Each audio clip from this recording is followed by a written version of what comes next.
But now, without further ado, let's call on stage our very special speaker, Dr. Q, with his speech titled, "Is This the Way to Elizabeth Bridge?"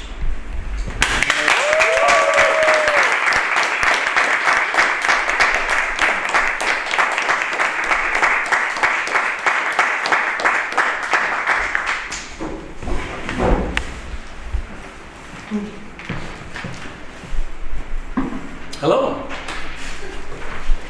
Good evening. Jó estét. It's indeed been a while, quite a while I should say, that I stood here delivering a prepared speech. And the fact that I am is purely because of some of our very persuasive and very insisting members that we have. And I'm not looking at anyone in particular because those buggers know anyway. They kept pushing me and pushing me for months and years. Dr. Q, give a speech. And I kept politely declining. And these buggers kept pushing back. Dr. Q, give a speech. Share something about yourself. The club wants to hear you give a speech. They might not believe that you can give a speech. Talk about yourself. Tell a story. Inspire us. Anything would do. And I was like, boy, oh boy, my friends, you're putting a lot of weight on these old shoulders, more than the best Botox treatment can fix. But eventually I gave in, and here I am. Now let's see what we can do. I spend a lot of time in hospitals, more than most, rest assured. And the pains and the hardships that I went through taught me a lot and made me in part the man that I am today. So allow me to take you on a personal journey way before Dr. Q became Dr. Q. When I was 16, I was diagnosed with cancer. And I asked, God, why me? I'm just a kid. 3 years in and out of hospital. 6 months as an inpatient. Chemotherapy, radiation therapy, surgery, and hundreds of needles up my veins. I was eventually declared in remission. Believe me, those times were not easy at all. I was afraid, depressed. I felt abandoned by the universe at large. And I saw people die. And when they released me, I again asked, God, why me? And this was the beginning of my spiritual journey, if you wish. Because already then I realized that there is a lot more out there than meets the eye. We only get to see the tip of the iceberg. So I spent the last 30 years trying to pierce that veil. I want to know what's behind the curtain. I spent significant time, energy, money piercing that veil. I spent time with shamans in the Amazon, visited the most famous healers and mediums across the globe, the most famous one being John of God in Brazil. I trained with meditation masters, yogi masters, energy healers, you name it, I did it. And eventually, a Grand Master taught me. Pity he doesn't live anymore. He's maybe the most famous meditation master around, an Indian guy called Goenka. He already passed away. that an event happens, stays for a while, and goes away again. Any event.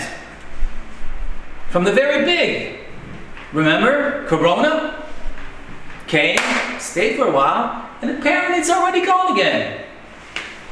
To the very small and mundane that we all have to deal with in our lives. Relationship issues, being bullied at work, a professor that doesn't like us, sickness, ailment. It comes, stays for a while, and goes away again. But this also counts for those events that we love and deem as wonderful. Falling in love, the birth of a child, the approach of spring, and going on vacation. It happens, stays for a while, and goes away again. Now this wisdom has helped me through some very rough times in my life. This year marks the 10th anniversary of me surviving myocarditis. Now you might ask, what's that? A virus 10 years ago hit my heart and my lungs. Myocarditis means inflamed heart muscle. And I had water in my heart sac, pneumonia, and water in my lungs. I ended up in the ICU. I spent weeks in the hospital. Fever, temperature reaching 42 degrees Celsius plus.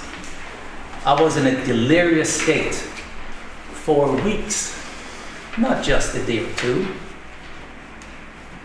But apparently I survived, and I wouldn't be here today. Now that virus and all the treatments that I've received in the past and all the sicknesses that I've gone through left me with a little souvenir. And that's called fasciitis. That means, in short, chronic stiffness and pain.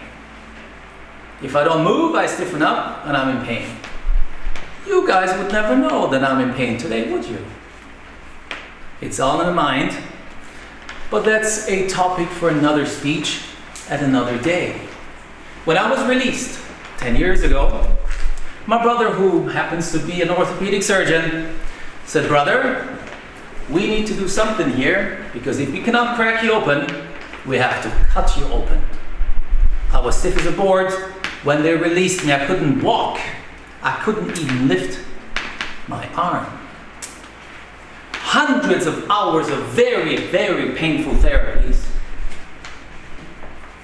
Eventually yoga, swimming, and personal training allowed me to now be able to do this. Now I'm sharing all this with you in the hope that that wisdom, an event happens, stays for a while, however long that while might be, but will go again, will help you deal with stress in your lives. Know that it happens, stays for a while, and will go away again. At the same time though, if you are in a beautiful state now, folks, stop, smell the roses, soak it all in, enjoy it with every fiber of your lives, because that will also only stay for a while and go away again. Now I would have never ever in my life thought that I'd be living in Budapest. Ever, I assure you. I met a gal, because of her, I moved here. And funny enough, when I moved here, she broke up with me. But don't worry, we're still very good friends. Now you might ask, Dr. Q, why the hell did you stay? Well, I could say it's because of the wonderful wines that Hungary has. My favorite being Cake Frankos. Or the yummy, yummy cuisine. Goulash. Chicken paprika. Or the wonderful sights of Budapest. The World Heritage Sites of the Castle District, Chain Bridge, or even better, the view of the Danube and the Parliament from my apartment. And that's not an invitation for you to come and see me. Yes, all of those are correct. But it's not the real reason why I'm here. Not often, folks, not often in life do you get to pinpoint the exact moment in time when an emotion gets hooked with your consciousness. Because that event determines whether at some point in the future you will embrace or reject something. Now, I was born to a blonde and blue-eyed Austrian mother and an Omar Sharif look-alike Persian father. For the more mature ones amongst you, I guess you know who Omar Sharif was, but the young kiddos here, let's say he was a good-looking actor from Egypt. And it's only because of my father's wealth and status that we led a comfortable and secure life in Iran. We lived in the northwestern parts, and rest assured my brother and I did not look like the average kid in town. We were rather stuck out like two sore thumbs. Bleach blonde, green-eyed.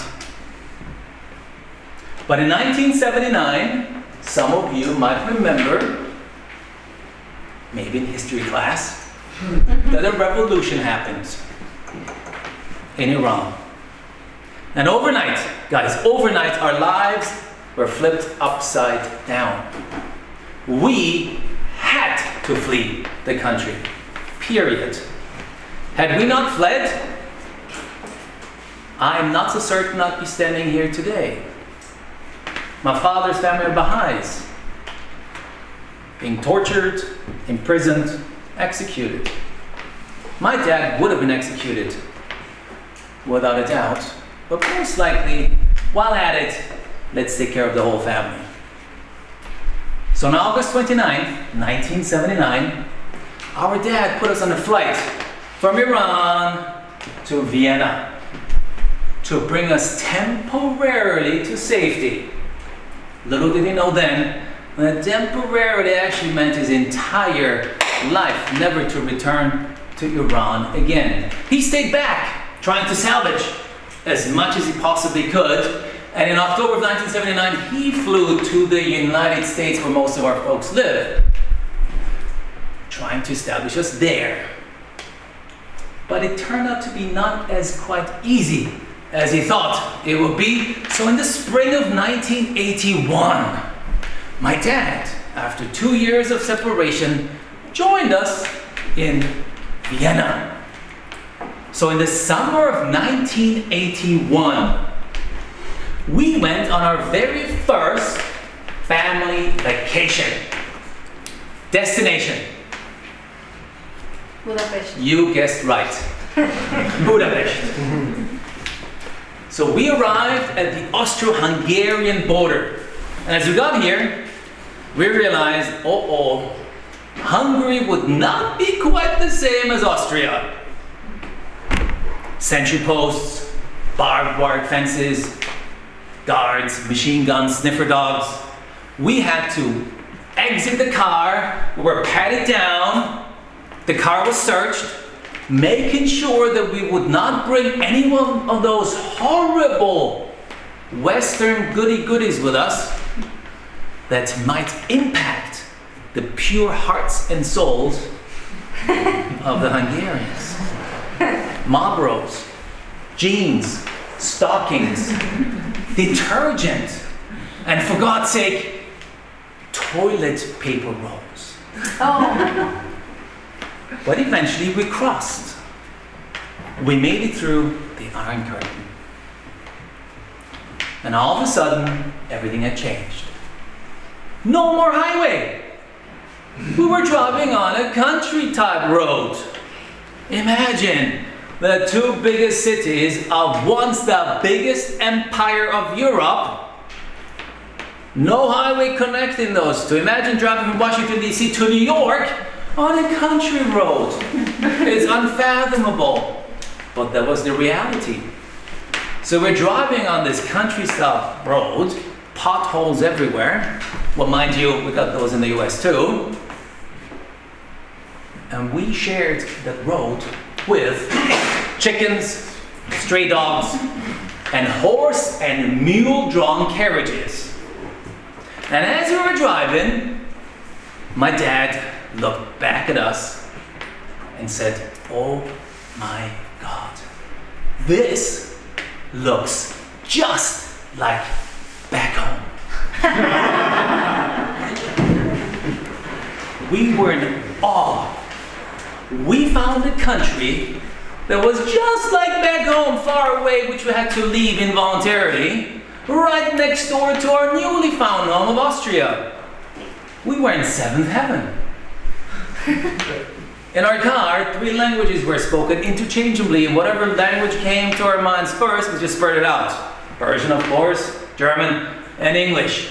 So we're chit-chatting, we enjoyed our reunion, and after some while, because there is no highway, automatically that means there is no highway roads, and there is no highway rest stops either. Crazy.